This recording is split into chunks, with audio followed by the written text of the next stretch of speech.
Hey there folks, this is GreenXI welcoming you right back to Let's Play Umineko. This is episode 27. In the last episode, we had the start of the sacrifices. The first 6, all the adults, all the parents, other than our Rosa, has been killed off and stuffed with sweets over in the church, or chapel.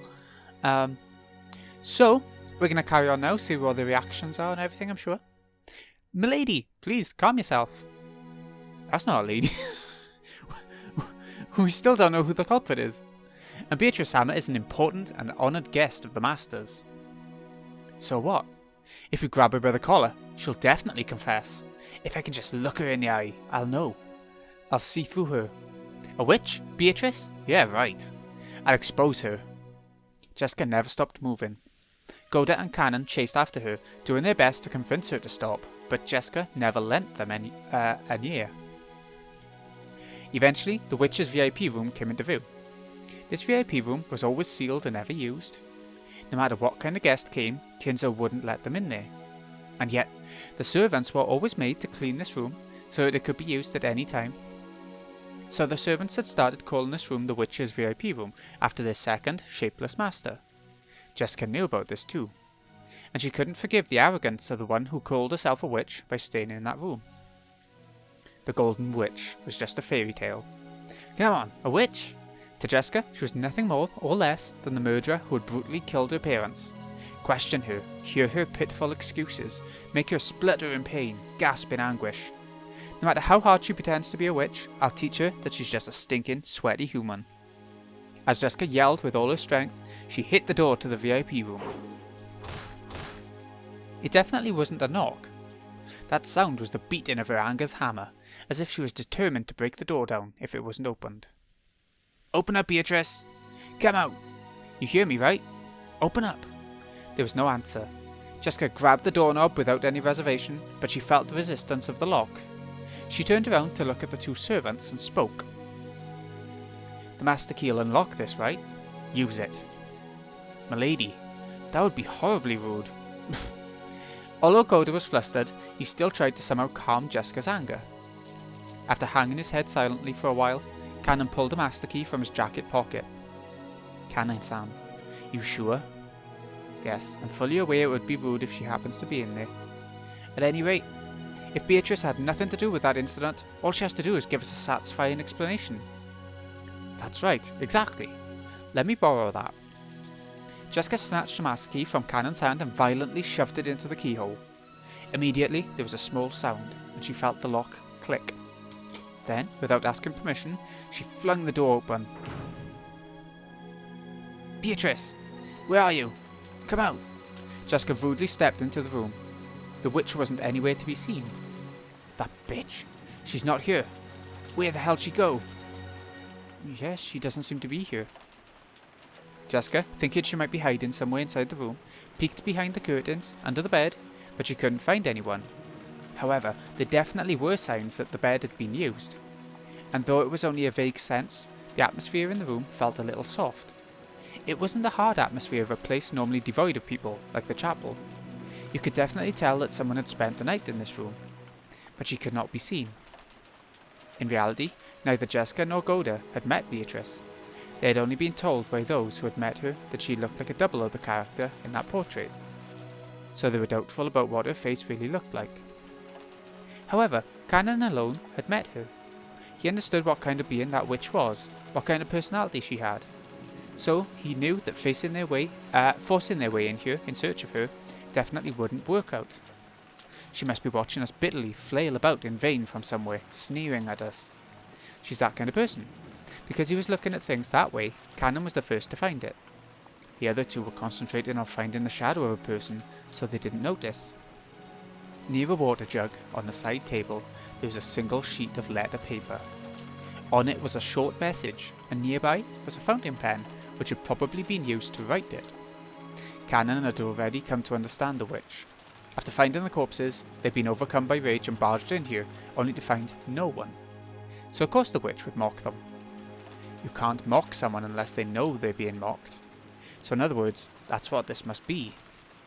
Milady, there's something written here. Something written? What? Jessica dashed over and violently snatched the piece of paper away. She probably wasn't trying to be violent. She just couldn't control her strength right now. What the? Don't fuck with me. As soon as she read the message, Jessica went into a wild rage, crumpled the paper up, threw it.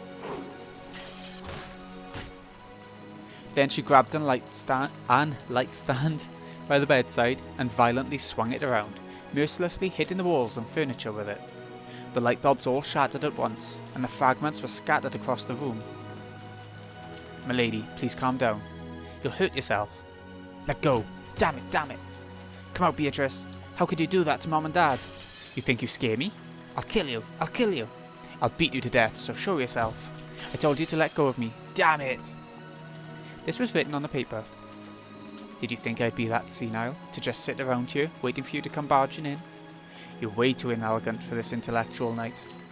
I can only imagine what the parents who raised you to be such a moron must have looked like. Alright, I saw them, and they looked just as moronic as you. Now, their bellies are full in the land of sweets." It was the sort of thing that witch would write. It meant she'd predicted that one of the children who'd lost their parents would come running in here. If she's hiding somewhere in this room, she must be rolling around laughing now.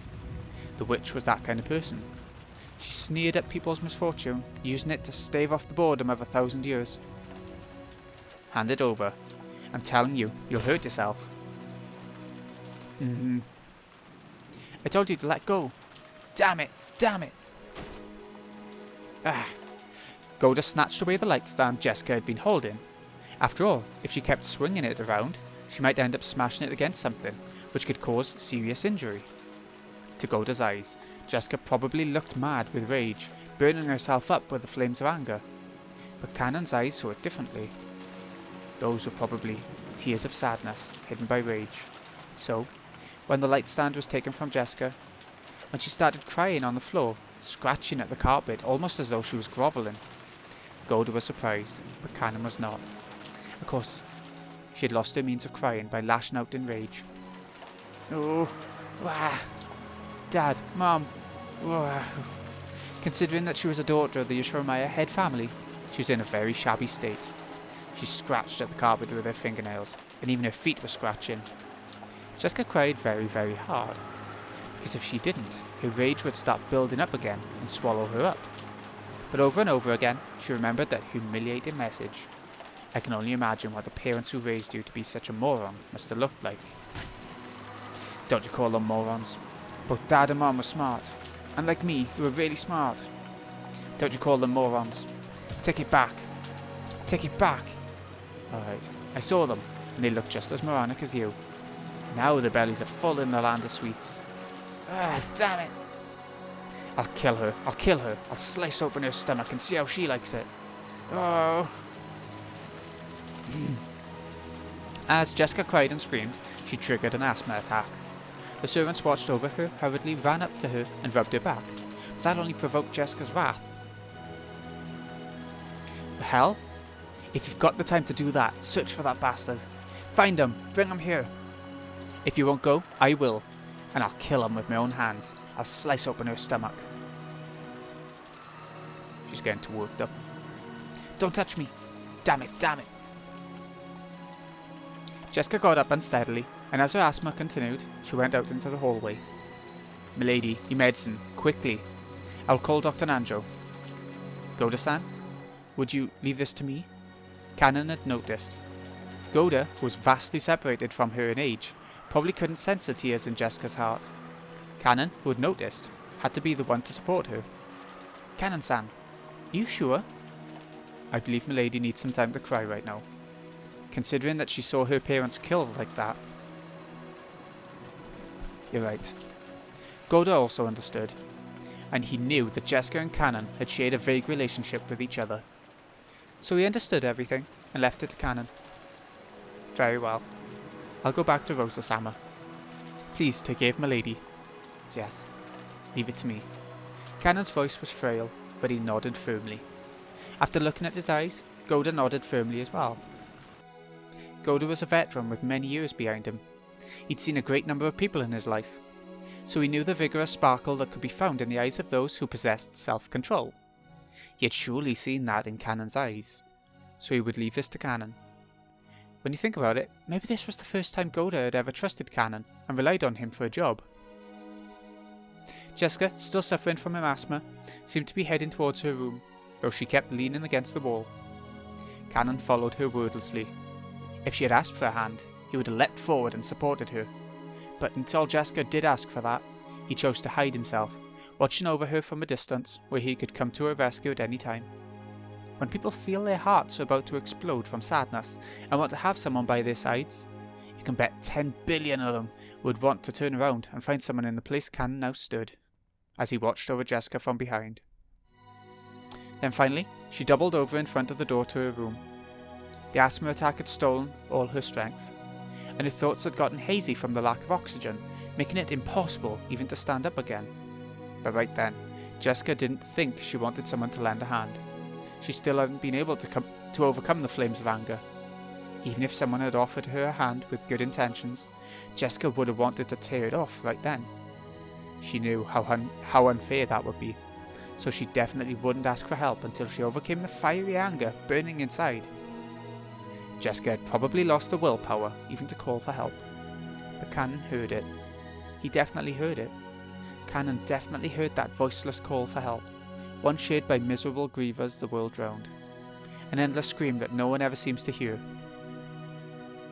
Cannon quietly knelt by Jessica's side and wordlessly offered her a shoulder. Though Jessica kept coughing painfully, she accepted it, unlocked the door to her room, and entered. This way. I'll prepare medicine right away. Oh. Jessica often said that when her asthma got serious enough, it hurt so bad that it felt like she'd vomit up her whole stomach. Her face was pale and her gaze wavered, and yet the coughing continued. Even so, her sadness was probably even stronger. After having her sit on the bed, Cannon took a bronchodilator? Asthma pump? From a cute little basket on a nearby side table and handed it to her. Jessica sometimes forgot to take her medicine with her. Whenever this seemed to have happened, Cannon would take notice and secretly carry around the inhaler from the first aid kit in the servant room, but he hadn't done so today. He scolded himself as though wondering how he could call himself furniture after failing to bring it with him on a day like this. Then he remembered the day when he'd used that word and somehow betrayed Jessica's feelings. It jarred Cannon's heart, but he felt it would be indiscreet to think about something like that, considering how Jessica felt now, and he locked it up inside the depths of his heart. When she inhaled her medicine, Jessica's wild breathing calmed down bit by bit, and she was finally able to regain her composure. But she'd lost too much strength and willpower to get up from the bed.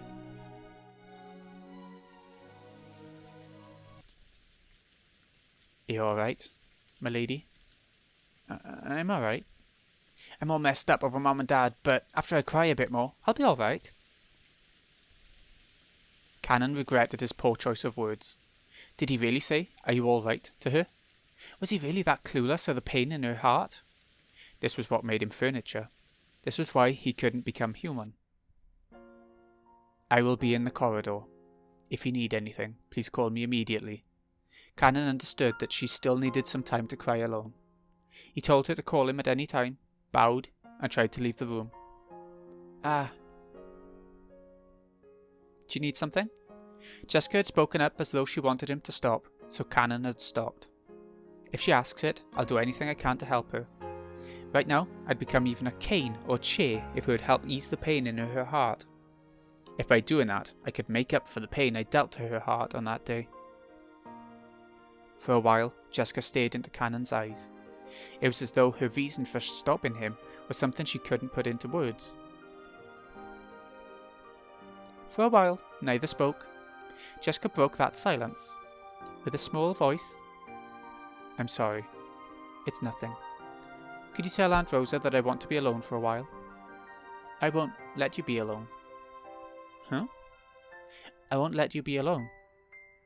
So I will be in the corridor. Please call for me, at any time. For just an instant, it looked like some kind of hope had flitted into Jessica's eyes. But it was very faint, and disappeared like the first snow on the surface of a river. Thanks. Let me cry alone, for just a bit. Yes. Excuse me. Cannon bowed once again and closed the door. He'd thought those words of his would give her some courage, but now it felt as though they'd actually hurt her for some reason. Why? He didn't know. Surely that was because he was furniture. That was why he couldn't grasp human sadness even now. I don't know, he don't seem to be doing a bad job of it. As Cannon repeatedly questioned himself, he walked down the corridor. He felt like the window at the corridor's end was coolly calling to him. I love this picture, by the way. Like, the coldness of it in such a cold situation, I guess. In the end, am I nothing more than furniture after all? It was still pouring outside, a dark grey world. Even on days like this, Shannon would surely see the ocean and know that it was blue. But to my eyes, even if it cleared up, I would only see grey. Until I can understand the blue of the ocean, I'll be nothing but furniture, imitating a person. You really don't understand a woman's heart, do you?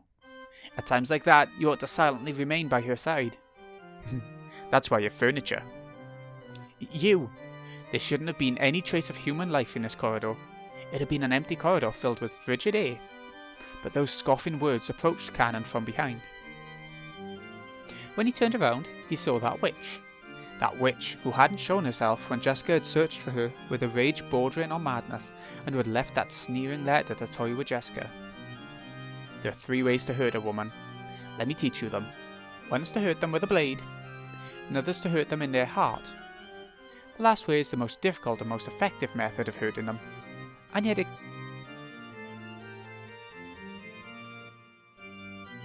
I don't even want to know. It's to betray their expectations. No living being is more of a dreamer than a woman.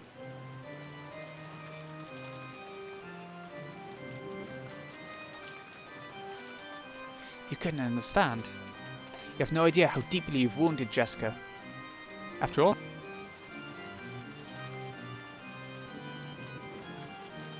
nonsense. Did you appear only to sneer at me? Don't be so full of yourself, furniture. You aren't worth sneering at. Still, though you may not be worth my time on your own, if the 2 of you are gathered, that's all I need. The pleasure that comes from laughing at the fates of young couples never tires me. What did you say? You don't mean Lady is going to be... I need 2 who are close for the sacrifices of the second twilight. I love how the lightning flash changed her face then. That was very good timing. The 2 of you truly are convenient. Wait! Don't misunderstand. Milady and I don't have that kind of relationship. We can't become the sacrifices for the second twilight.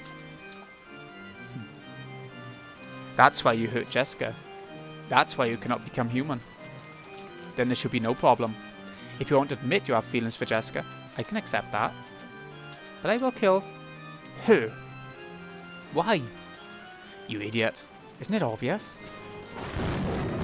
It'll be fun to kill her and see your face twist in pain. Why else?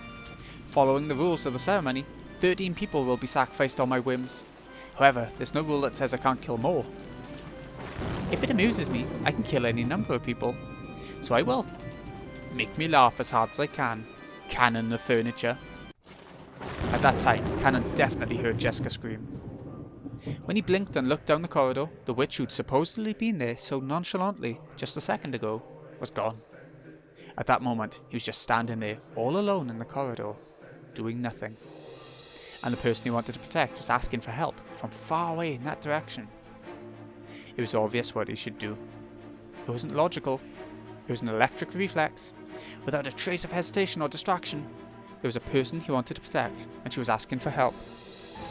And at that moment, he genuinely wanted the person by her side to be him. When he flew into Jessica's room, the scene that greeted his eyes was a bizarre one.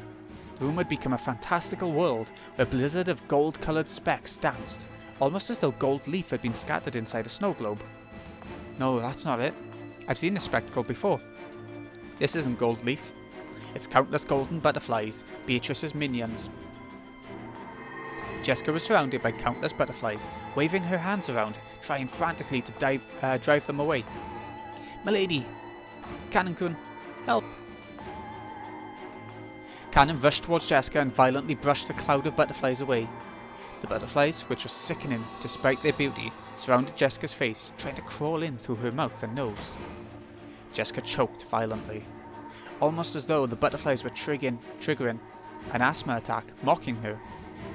But when Cannon ran towards her, the butterflies stopped attacking and began to dance an elegant rondo around the pay. Cannon-kun, Cannon-kun. It's okay. While there's still life in me, I won't let anyone lay a finger on you. Come out, Beatrice. Are you happy now? As he stood guard in front of Jessica, who was using her inhaler and seemed to be in pain, Cannon yelled into the empty air. And he did. The empty air did indeed laugh back, satisfied.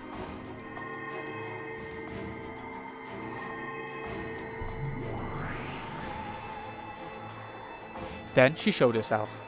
It wasn't in response to Cannon's demand. It was obviously because appearing and sneering would bring them even more humiliation, and plus, it was more fun. Ah, now everything fits to the plot. Now you're carp on the chopping board. No, since we've got a pair of you, should I call it duck with green onions? You, Beatrice. Please, stand back. I'll protect you, my lady. When the princess and knight come together, it's inevitable that the witch will appear. Yes, why don't you show me how much power Kinzo's furniture can muster? She snapped her fingers with a piercing sound. When she did, a blizzard of gold butterflies was stirred up and they began to form a small mountain as it whirled around in a circle. It was just like the swirling of a cold, wintry wind that builds up a mountain of leaves.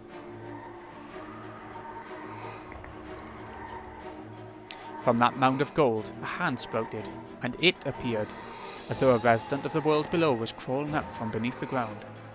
What is this? What the hell is this? Jessica couldn't comprehend what she was seeing right now, and her mouth kept flapping, open and closed. It was the bite of wisdom, seen in those trying to understand something incomprehensible. Here we go, one of Beatrice's minions, I guess. That thing crawled up was probably an attendant who served the witch. It appeared to be wearing a uniform suitable for one who served, but its face was wrong. It looked strange. It was covered with pitch black hair, breathed rotten breath, and its eyes were filled with the same strange subterranean glow as lava. And to symbolise its non-human status, it had two horns. It was the figure of a goat-faced attendant who served the witch. By now, Jessica had no idea what she should say. All this happening in front of her couldn't be explained with common sense, and she couldn't do anything except open and close her mouth. Jessica hadn't realised. She hadn't realised that this island had already been cut off from the rules of our world, but there were some things even she could understand. This goat attendant served the witch, and was after her life. And apparently, the witch had already given it the order. She was looking at Cannon with an expectant gaze. She looked at him with an expectant and therefore challenging gaze, as though asking him how he intended to protect his maiden. Though the attendant had looked especially bestial while crawling to its feet, you could see in the way it carried itself that it possessed more than enough grace to be worthy of serving the Golden Witch. And you could tell that it was overflowing with the joy of furniture, wanting to meet its master's expectations. Well then, why don't you show me? Let's see the power of Kinzo's furniture. This time, don't get the wrong idea, okay? Don't forget that your furniture, got it? If you try to continue playing the human, even now, this won't be settled by your death alone. The goat attendant made what seemed to be a silent, respectful bow. Was it directed at its master, or was it offered to Cannon, its opponent? Then on the attendant's hand, a blade of wicked malice appeared. Oh. What the hell is that? Jessica had been unable to understand what was happening before her eyes for a while now. All she understood was that this glow in front of her existed for the purpose of ending her life. And right now, that was enough. Cannon spoke quietly to Jessica, who was hiding behind his back. My lady, please stay back against the wall. Never let your back leave the wall. What? It's only right for the maiden to obediently hide behind the great knight's back. I do hope you enjoy the pleasure of having your life protected by a man. Now, Cannon, let's have a look at your blade.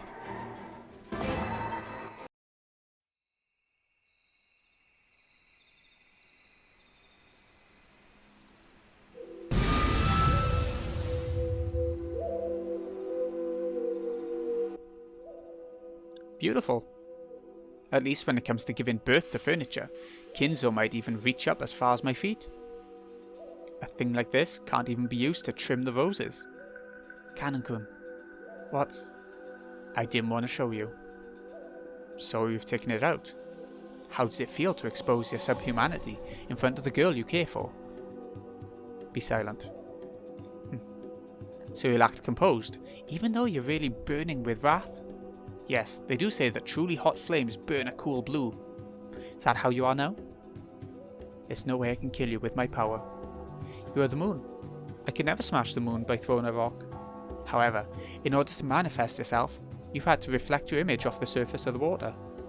If you throw a rock at the surface of the water, you might be able to disturb the moon's image for some time. But that doesn't mean the moon has been smashed. So until this life of mine is over, I'll keep on striking your reflection. I like it, Canon. Begin, furniture. Oh, like a sword fight, yeah?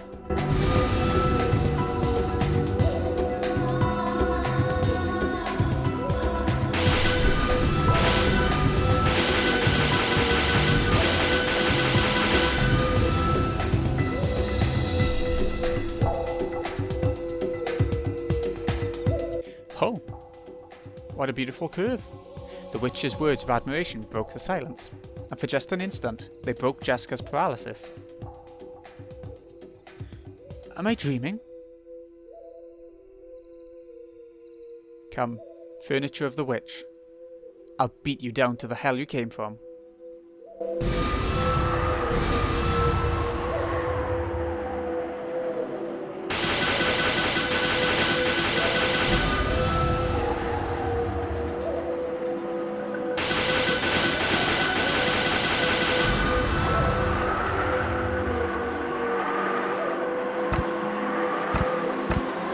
A strand of red had been left on Canon's cheek. The witch saw this and grinned broadly. Feel free to mutter excuses about how your instincts still haven't returned quite yet. Kanan-kun, stay strong. It's okay. I won't die just yet.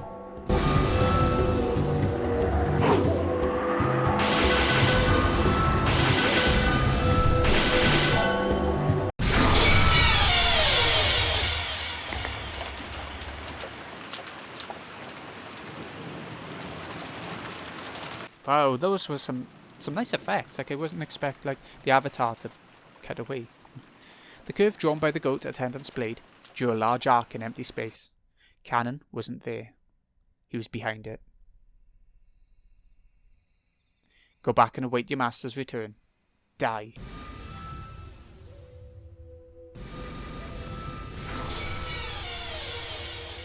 If this battle of drawing sparkling curves were chess, then Canon coming from behind was check. And press, and press, and press, and press. Use 7 moves and make it mate. Perhaps the goat attendant hadn't even been granted the ability to go into death throes. As its knees buckled and it fell over, it broke into a bunch of golden butterflies with a pop. So there was no sound of it hitting the ground. Even those unable to understand this battle would surely realise the Canon had been magnificent. So it couldn't win against a handmade piece. Seems you aren't quite that pathetic. You're next, Beatrice. The instant Canon's blade sliced diagonally through the witch's form like a knife through butter, she turned gold and burst. She scattered into several thousand gold butterflies, and for just an instant, the room was filled with the colour of twilight. It was just as Canon himself had said. Slicing Beatrice was just the same as slicing the surface of the water where the moon was reflected.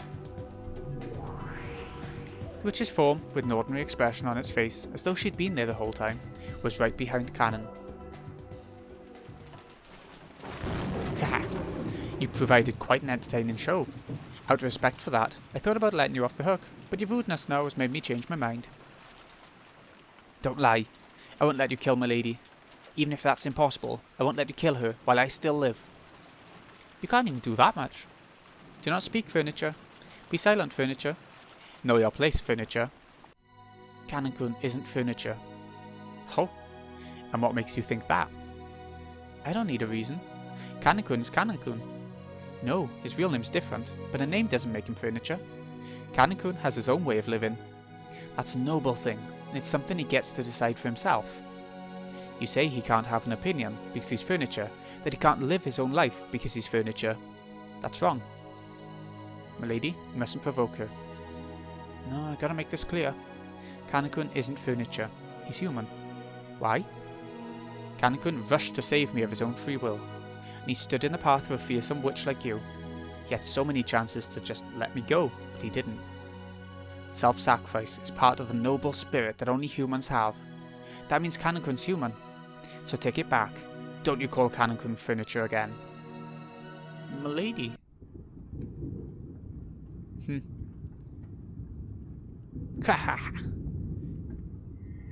Be silent, human.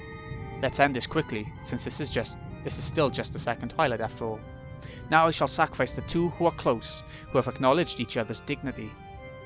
Well then, arise, forgive the sin, one of the 7 stakes of purgatory, lust. The witch summoned her furniture with a mixture of laughter and anger on her face. Asmodeus of lust, right here. I've had enough of this farce. Quickly, execute the second twilight. Don't keep me waiting, got it? As you command. Another weirdo shown up. It took Canon less than an instant to understand. The goat face from a second ago had been nothing more than a pawn to the witch. However, this newly summoned furniture was a game piece with a vastly different value. Well, must be lucky to be given such wonderful prey. You scared? How cute. Come, furniture of the witch. I won't be killed by you. You're acting pretty smart for a dunce who can't even follow me with his eyes. Here I go, okay? Hey, where'd you want it? Where'd you want me to pierce you? Answer me, cutie. I'll pierce you good, wherever you want. Come on, answer me, cutie. God, don't call me cute. Here I go, you dunce. Come on, try and follow me, you blind idiot.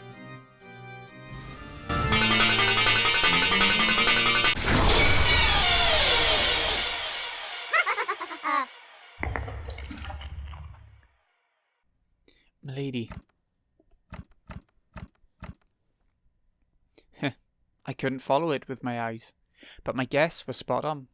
Serves you right. Canon's back had been the target, but Jessica had predicted it. She'd predicted that the witch's target would be the complete opposite of fair and honest, his back. But she had no way to block it. She hadn't planned on it being some kind of self-sacrifice. She just couldn't think of any other way to protect Canon's back. So she could do nothing but block it with her own back. The furniture of the witch, which had changed its form into a demon's stake, was buried deep into Jessica's back. There was an obviously fatal wound that reached as far as her lungs. When she saw this, the witch let out a loud, evil laugh, because it had hit where the witch had predicted. Everything was as the witch had predicted. What's wrong, Canon? My Lady Jessica just got killed while you still lived, didn't she? Yes, that's it. That face, that look on your face is what I wanted to see. How truly enjoyable. That's enough. Die, make me laugh. Come, arise, forgive the sin, one of the 7 stakes of purgatory, wrath. Satan of wrath, right here. This prey is yours. Eat him up right now, and close the curtain on this stage. If you were a human, I'd say it's time for you to step down, but since you're furniture, maybe I should say it's time for the stage manager to carry you behind the stage. I'm not furniture anymore. I won't doubt that again. Oh, what's this? You want to be killed by me again? Your chest, it's so warm, and it feels so good to pierce it. Come on, let me have another taste, okay? Won't you make me feel really good with that hot, fresh blood in that warm chest of yours?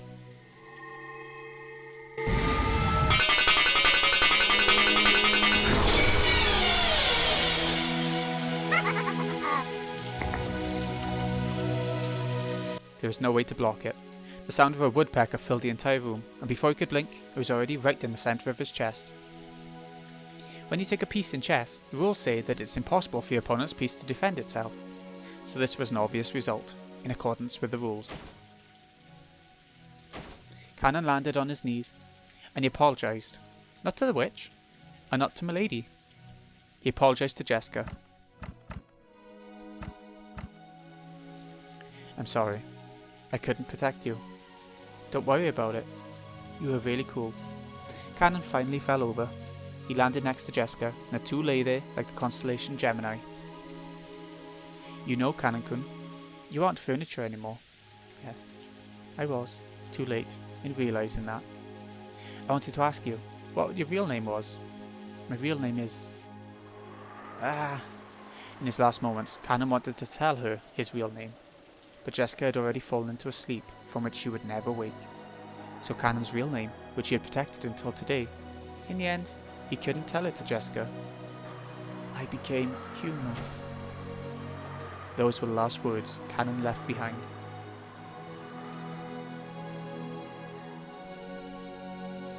Waha! Don't make me laugh, furniture. Even after 100 years, furniture will still be furniture. Have you ever heard of anyone stupid enough to dig a grave for their furniture when they throw it away? You smash furniture to pieces and make firewood, so that's all that's left is ashes. That's how it is. Furniture gets no tombstone. It seems you believe death means an end to your humiliation, but that's naive. I'll show you what it really means to disgrace the dead. After taking a puff from her pipe, the witch breathed the smoke at Cannon's corpse. When she did, Cannon's corpse softly floated up into the air and disappeared as though it had been eaten by a mouth in empty space. The witch played dirty until the very end. The corpses of the pair, who managed to understand each other in the end, were not even permitted to be close. If someone had been watching, they would probably say mournfully, "So this is what you meant by disgracing the dead." However, Beatrice was far crueler than that. The reason for that would soon become apparent.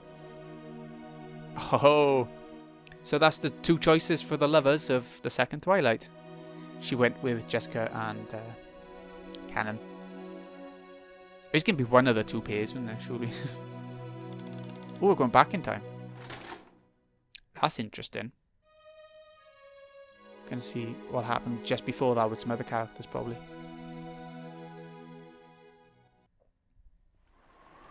But yeah, we'll be doing that next time.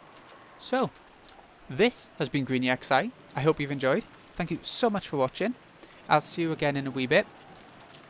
Well, we'll see what happens next. See you in a bit, folks.